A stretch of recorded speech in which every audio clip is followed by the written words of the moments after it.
Hello दोस्तों, welcome my YouTube channel Raj media Hindi YouTube channel पे आपका स्वागत है। दोस्तों आ गया हूँ आपके बीच में एक नई वीडियो लेके। मानदेय में बढ़ोतरी और वेतनमान की तैयारी कर दी गई है। आउटसोर्स कर्मचारियों के लिए बड़ी खुशखबरी निकल के आई है। जानिए कैसे होंगे बदलाव, क्या नए नियम लगाए गए हैं 2025 के अंतर्गत, वे भी जानेंगे। और सीधे विभाग से मिलेगा वेतन, वो भी हम संपूर्ण जानकारी इस वीडियो के माध्यम से जानने वाले हैं।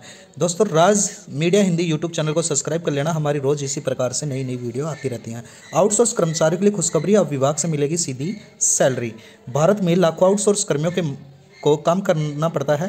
यह कर्मचारी अक्सर कम वेतन, कम सुविधा और कम नौकरी की असुरक्षा का सामना करना पड़ता है। लेकिन अब इनके लिए एक बड़ी खुशखबरी निकल के आई है। सरकार ने आउटसोर्स कर्मचारियों के लिए एक नया पॉलिसी लागू किया है, उसकी घोषणा की है। इसके तहत उन्हें सीधा विभाग से सैलरी मिलेगा। दोस्तों इसके बारे में हम आगे जानते हैं। यह नई पॉलिसी केवल आउटसोर्स कर्मियों के जीवन को सुधार लाएगी, बल्कि देश में अर्थव्यवस्था को भी मजबूत करेगी, जिससे लाखों परिवार की आर्थिक सुरक्षा मिलेगी और उनका जीवन स्तर भी सुधरेगा। ये जाने नई जो पॉलिसी है उसके बारे में विस्तार से जानते हैं, समझते हैं। और आउटसोर्स कर्मचारियों में जो महत्वपूर्ण बदलाव हैं, जो नए नियम है वो क्या है, उसके बारे में भी हम जानते हैं। आउटसोर्स कर्मी होते क्या हैं दोस्तों, क्या होते हैं वो, उनके बारे में जान लेते हैं। आउटसोर्स एक ऐसी प्रक्रिया है जिसमें कोई कंपनी या संगठन अपने कुछ कार्यों को बाहरी एजेंसी या व्यक्ति को सौंप देती है।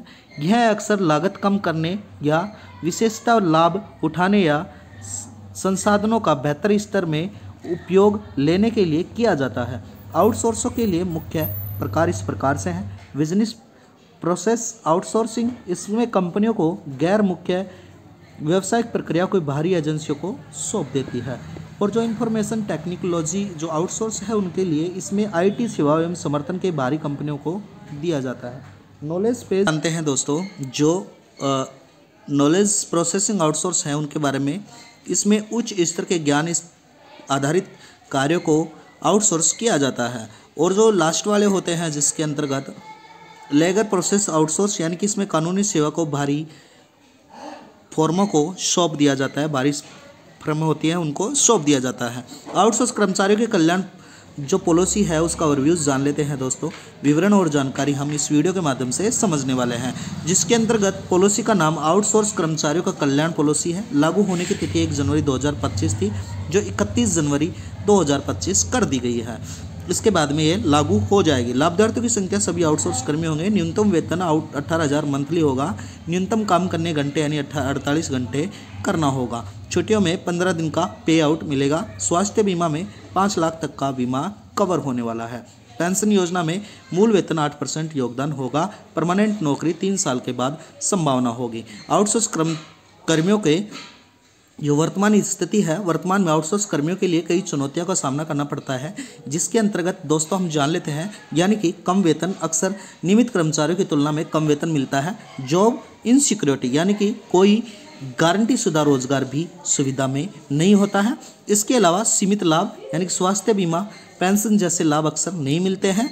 और कम मान्यता, यानी कई बार इनके योगदान की पूरी तरह से स्वीकार नहीं किया जाता है। कार्य जीवन संतुलन, यानी कि अक्सर लंबे एवं अनियमित घंटे का काम भी करना पड़ जाता है। यह नई पॉलिसी के मुख्य प्रावधान इस प्रकार से हैं। न्यूनतम वेतन और समय का भुगतान, यानी कि सरकार द्वारा नई पॉलिसी के तहत आउटसोर्स कर्मचारियों को न्यूनतम सैलरी 18,000 प्रति माह निर्धारित की है। एक बड़ा कदम है, जो कि अभी तक कोई आउटसोर्स कर्मचारियों को काफ़ी कम वेतन मिलता था, उनके लिए है। दोस्तों राज मीडिया हिंदी यूट्यूब चैनल को जरूर सब्सक्राइब कर लेना। मैं इसी प्रकार से रोज़ आपको नई वीडियो बताता रहता हूं। साथ ही कंपनियों में यह सुनिश्चित करना होगा कि कर्मचारियों को समय से सैलरी या वेतन भुगतान हर महीने 7 तारीख तक सुनिश्चित किया जाए। अगर कोई कंपनी सैलरी देने में देरी करती है तो उस पर जुर्माना भी लगाया जाएगा। यह सरकार का प्रावधान है। और जो वार्षिक वेतन वृद्धि है उसके अतिरिक्त भत्ते, यानी कि नई पॉलिसी में वार्षिक वेतन वृद्धि का भी प्रावधान रखा गया है। प्रत्येक वर्ष में कर्मचारियों का वेतन 5% वृद्धि किया जाएगा, जिसके अलावा यात्रा भत्ता, महंगा भत्ता जैसे अतिरिक्त लाभ भी प्रदान कराए जाएंगे सभी को।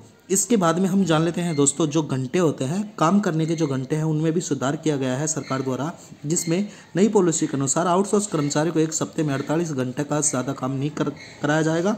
अगर किसी कर्मचारी को इससे ज़्यादा काम करना पड़ा तो ओवर टाइम का पैसा भी मिलेगा। यह कदम कर्मचारियों के स्वास्थ्य और कामकाज को संतुलन बनाने में मदद करेगा। दोस्तों इसके बाद में जो सामाजिक सुरक्षा है उसके अंतर्गत क्या दिया गया है सरकार द्वारा इस नई पॉलिसी के अनुसार, वो हम जान लेते हैं। स्वास्थ्य बीमा में प्रत्येक कर्मचारी को 5 लाख तक का स्वास्थ्य बीमा दिया जाएगा। यह बीमा कर्मचारी के परिवार के सदस्यों को कवर करेगा। इसमें कर्मचारियों की बड़ी बीमारियों की दुर्घटना में खर्च में राहत मिलेगी दोस्तों। और पेंशन में भी कुछ बदलाव किए हैं, यानी कि कर्मचारियों के मूल पेंशन का 8% योगदान जमा कराया जाएगा, जिससे कर्मचारियों के सेवानिवृत्त के बाद आर्थिक सहायता यानी कि रिटायरमेंट के बाद आर्थिक सहायता में उनको पेंशन दी जाएगी। यह योजना कर्मचारियों के भविष्य की बचत में मदद लाने के लिए की जाएगी। और दोस्तों मातृत्व लाभ के लिए सरकार ने महिला कर्मचारियों को 26 सप्ताह के पेड मातृत्व अवकाश मिलेगा। इस दौरान उन्हें पूरा वेतन रहेगा। यह लाभ महिला कर्मचारियों को काम और परिवार को संतुलन बनाने में रखा जाएगा। दोस्तों परमानेंट नौकरी के लिए सरकार की जो संभावनाएं हैं वो इस प्रकार से है। 3 साल का संतोषजनक सेवा बाद कर्मचारियों को परमानेंट नौकरी दी जाएगी। इस कर्मचारी को लंबे समय तक नौकरी की सुरक्षा मिलेगी। और यानी कि परमानेंट कर्मचारी बनने के लिए अतिरिक्त लाभ और सुविधाएं भी मिलेंगी। दोस्तों वीडियो में बनने के लिए धन्यवाद। चैनल को सब्सक्राइब करना, वीडियो को लाइक करना। आपका दिन शुभ हो।